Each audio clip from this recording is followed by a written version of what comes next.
Alright guys, today we are covering Family Ties, the short story in the collection also called Family Ties. And let's talk about Carl Jung with the idea that the meeting of two personalities is like the contact of two chemical substances. If there is any reaction, both are transformed. Talking about that today with Clarice Lispector coming up. Welcome to the CodeX Cantina, where I am Una. And I cannot sing Family Ties Crypto. If you are new to the CodeX Cantina, we go deeper into the literature that we read, bringing out the themes and interpretations. If you are down for videos like that, please hit the subscribe button. And as always, we start off with publication information. And this story, Family Ties by Clarice Lispector, was published in 1952 in Alagon Contos. And then it was published again in 1960 in Family Ties. Now, our version was translated by Ben Moser, but you may see some quotes on the screen from Giovanni Pontiero in terms of translation. In terms of plot, Caterina takes her mother, Severina, to the train station after she stayed with them for 2 weeks. It was pretty stressful. She go home. Son calls her ugly. They go on a walk. Dad freaks out a little bit. And that's the story. This is like the perfect allegory for like my Thanksgiving dinners with my family, I feel like sometimes. Ouch. Very awkward the whole time. No. All you're doing is looking at your watch, thinking what time I get to leave. Well, maybe I should say some people's Thanksgiving. I guess ours isn't that awkward, but it's the trope of, wow, this family has some things they need to talk about, don't they? Well, I know that a lot of times that when we go places or whatever, we always look at each other, my wife and I'd be like, what's the exit strategy? What's time? What's the time? And we always have a time that we have to go. So maybe we're those people too. Dude, that's just like Katerina and her dad, right? Like, yep. She's like, hey, I got a secret communication wink with my dad that we know how to, we get each other. Mom doesn't get us, but we get each other. Like that, you're literally those characters in that story right there. Yeah. But doesn't everybody have an oppressive mother? No, I'm just kidding. I'm teasing Mom. I love you. She watches the videos. I'm just teasing. I love my Thanksgivings. I do love Thanksgiving, actually. All right. So Severina, okay? A name that means stern or serious. Could have fooled me on that one, right? But in English, it almost sounds like sever too, Severina. And that's what she's doing with this family. She comes over for 2 weeks. Everybody is high strung, right? Okay, so let's see how the mom changes all these relationships, right? So when she's around the little boy, she showers him with affection. And what's the results of that? Tony, who had never really given much attention to his son's sensibility, began to make sly digs at his mother-in-law for protecting the child. And the son becomes like high-strung from all the affection that they talk about too. Yeah, exactly. So it's kind of changing their relationship because of an external factor. And then Antonio himself, or Tony, depending on your translation, he feels pressure from calling her Severina as a modern mother-in-law. And then as soon as she leaves, what's that do? By changing the presence of her in the room, the family ties are broken with her leaving. He now resorts back to his usual Saturday activity of reading a book. Yeah, so it severs that relationship and allows him to move on to his natural state. His mother-in-law doesn't just change his schedule, it changes his state, to your point as well. Both of these characters have already admitted they became more high-strung with her around, which, I mean, mother-in-law's, I mean, not my mother-in-law, but... Good save. Right? And then we have Severina and Katerina, which I think is probably one of the more interesting scenes. And I think what my favorite part of those two was when they had the sudden breaks, right, when they were traveling, and they were thrown into each other. And that's when you kind of had like the quote with the Severina with a physical intimacy long since forgotten. And, you know, we went over earlier about how her and her dad had that connection. We can see now that she never had that connection with her mother. Whenever her mother is there, she feels strained. Her personality changes when she's in the same room. Yeah, exactly. I think this is where I start to see that there is kind of that stereotype that Lispector is writing of that relationship of mother and daughter. And I think this is where a lot of people can start to have trouble understanding the story, especially if you're a male or you don't have that relationship as a mother-daughter. It can be tough to kind of grasp what's going on here between these two. All right, we have this quote, whoever marries off a son loses a son, but whoever marries off a daughter gains a son. I think this is the heart of the story right off, that Clarice is obviously having a very heavy tone of sexism and male and female. It's very apparent that she's saying that there seems to be a double standards here for marriage. Well, it also points out that relationships can change, right? Like, you're with this girl, hey, maybe you acted different than when you were with your mom. At least I would hope that you act a little different, because that would be super awkward. This, I feel like, is also recognizing that relationships can change based on who you're with at the time, too. Like, it's accepting the malleable form of who we are as people when we're around others. Is that a fair statement, too? Oh, for sure, definitely. And I think that this kind of hits on it, that based on your sex and who you're with, you will then wear these different masks, so to speak, and you will put on these different personas depending when you're around. And I know that I do this. I know that my wife has talked about do this, where we get into teacher mode when we're around people we don't know. So we no cursing, no bringing up things that are, hot button topics. And we go into this certain like vibe of how we're going to behave around certain individuals. We as an American society, okay, we prioritize individualism so much. I am who I am because of what I did. It has nothing to do with what was given to me or some advantage that was passed down. I, as an individual, earn things is so ingrained to everything that we do. And collectivism, something that you see more in Asian countries or in communism, it's not the same thing where it's we've accomplished these things. I've achieved what I have because we work towards something. And that's a pretty big difference, right? As individualists, we talk about putting on masks, right? I, as an individual, put this mask on with you, but I don't think that's the story that Clarice is projecting here.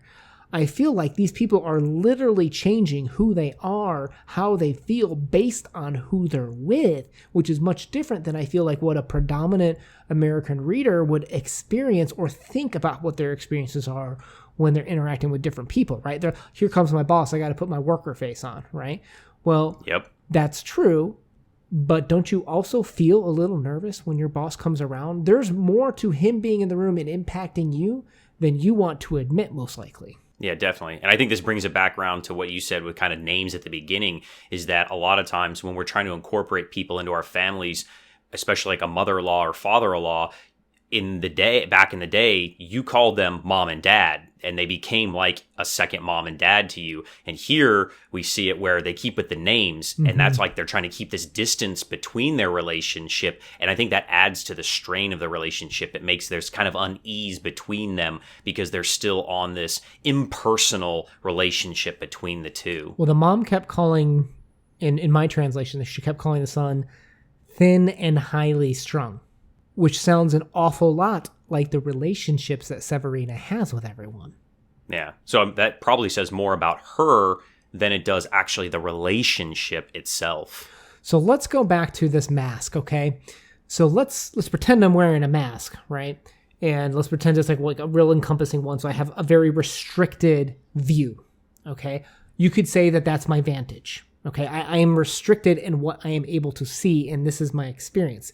In the same way we talked about if a boss were to walk up, there's always that joke you see in movies where like they're talking funny about the boss, making fun of him, and everybody stops laughing, and he goes, he's standing right behind me, isn't he, right?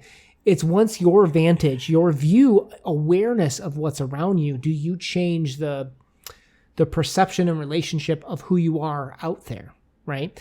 And I feel like you can get a little bit of that. This is kind of what sold this experience for me on the story, which is why I think it's a rather interesting story, is the vantage points and usage of windows, okay? The usage of the word eyes in my translation was used 18 times in these 6 pages, okay?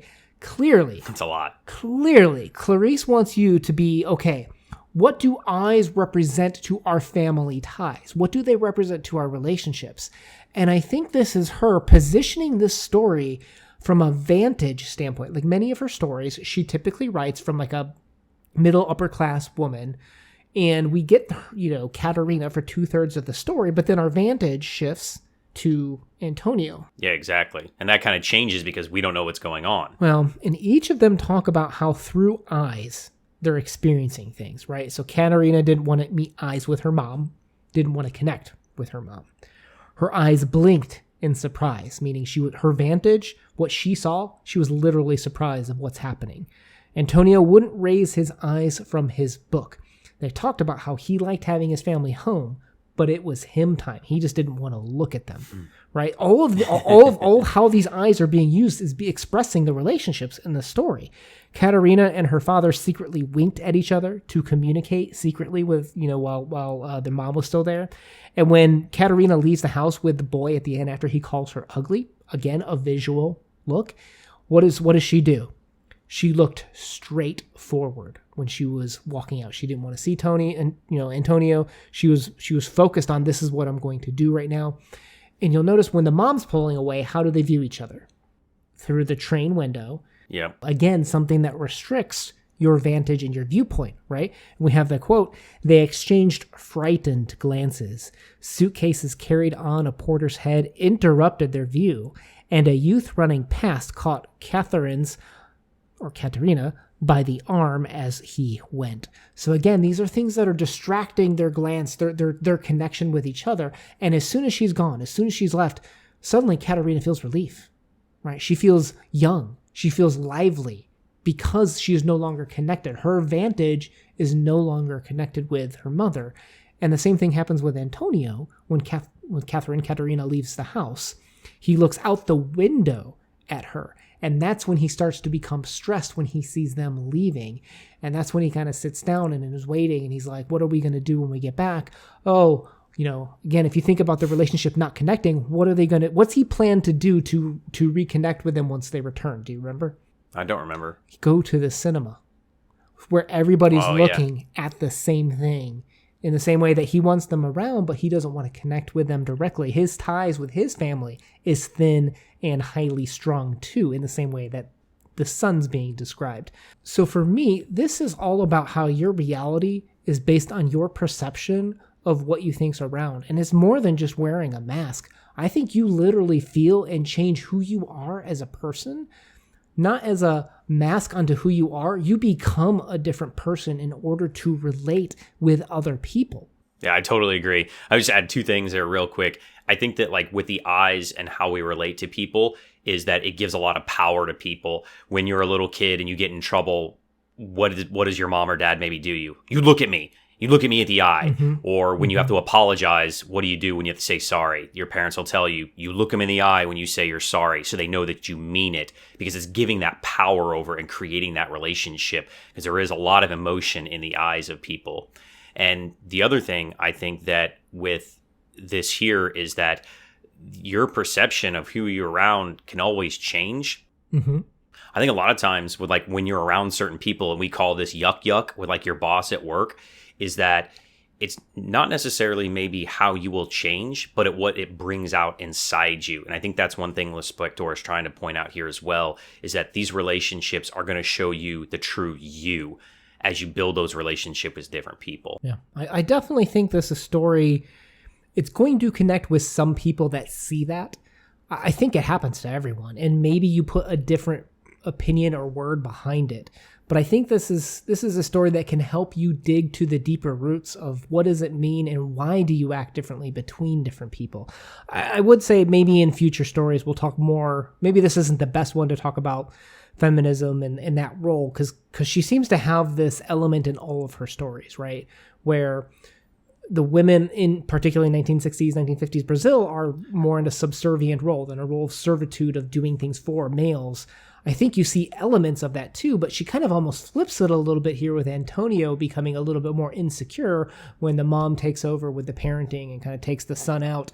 I think you see a little bit of a commentary there too, with a little bit of a role reversal in terms of the woman taking over. Yeah, and that maybe she's saying, hey, you don't have to be scared of this. This is going to be okay. It's just depend on what your relationship with that woman is going to be, of whether it's going to be positive or negative. All right, guys, if you enjoyed today's conversation, please hit that subscribe button and make sure you leave down a family emoji if you had some fun with it. Crypto, what are your ratings going to be for this story today? think I'm going to be very split on this one. It doesn't happen too often where I'm going to give a very high rating for analytical. I think there's a lot here for feminism and a lot about, women in the 1950s and 60s. I think there's a lot here about relationships and masks and who we are and how we hide who we are. I think there's a lot of good stuff we discussed today, but I didn't enjoy this story too much. So for an enjoyment standpoint, probably going to give this like 4.5. Literary analysis, more like an 8. So it averaged out to like 6.5. Okay. I think I'm going to go for an overall rating of 7.5. I agree this was lower on the enjoyment side, but I really liked what it had to say. And I think this can pull out things for people that maybe are in this bucket. There's a story out there for everyone. If this is for you, please consider checking it out. With that said, guys, we hope you enjoyed today's conversations. We post videos 2 to 3 times a week. Hit that subscribe button to join us on the adventure. Una out. Peace.